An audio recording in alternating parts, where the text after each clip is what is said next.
Hey there guys, this is 88 Shadow Angel here once again, and it's been a while since I've done a vid because I've been rather busy in my personal life as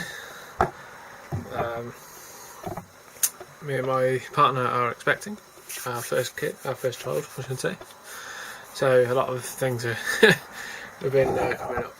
So today I'm going to be doing a vid on how, because I was asked a couple of weeks ago on how I paint my brass. So I'm going to run you through a really quick method of how I do it and teach you out. So I'm going to start paint on my Predator Mid miniature, which is from Heresy Miniatures, I believe. But I'll do another review on that once he's all done.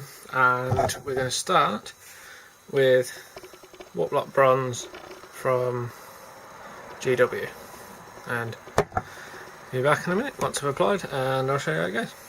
Catch you in a bit. So now that we have the Wartlock Bronze on, which is, there we go, focuses. So already you can see you've got this kind of bronzish colour, obviously because it's called Wartlock Bronze. And so next, just to bring it out a bit, I'm going to add, no, I'm not jumping ahead of myself there, I'm going to add this, which is Hash Hut Copper. I believe that's how it's pronounced, if not. Which is also Citadel paint. As you know, I only ever use Citadel paints. So don't ask for any other alternative of counterparts for other companies, because I just don't know. So yeah, so we're going to put this on, which will give us a pretty much the brass look that we want.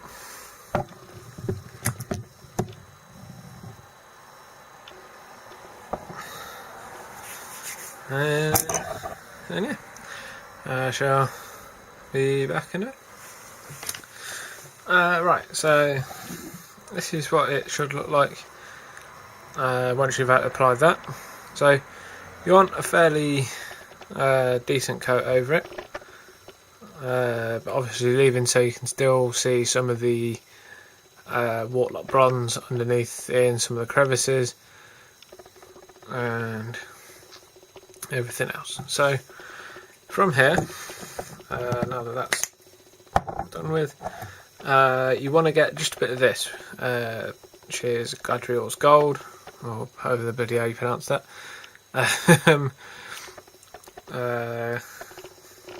Hannah's Gold, I'll call it.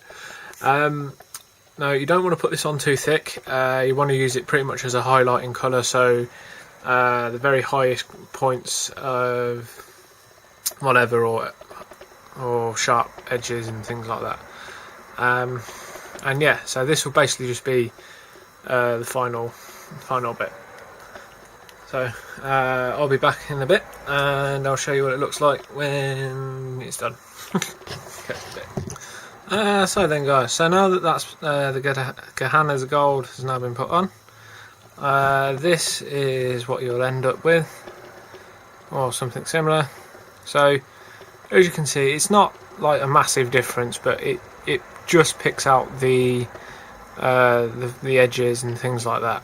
So to really bind this all together and to give it that really kind of dullish brass colour, what you're going to want to add a bit of, if I can find it, is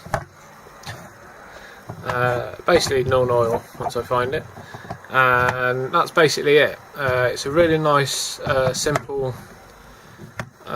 scheme that I was put onto a couple of years ago, or just as I was doing a lead up for Mortarion, because I wanted him to have more brass features more than gold, because obviously the colours of the Death Guard.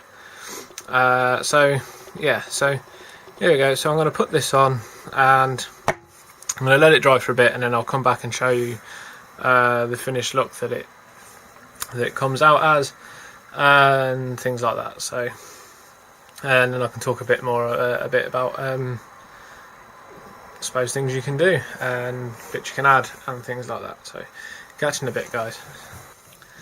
So there we go, guys. So there it is, all done with cool, funky, brass coloured helmet. Now, for people who are going to inevitably ask why brass, it's because there was a character skin for Predator in Concrete Jungle, I believe, that I really like the look of, and I believe he was meant to be a legendary predator called the Xenos Hunter or Specialist, was the idea. So that's kind of where I'm going with this, obviously with the two wrist blades and stuff, but I'll talk more about that later.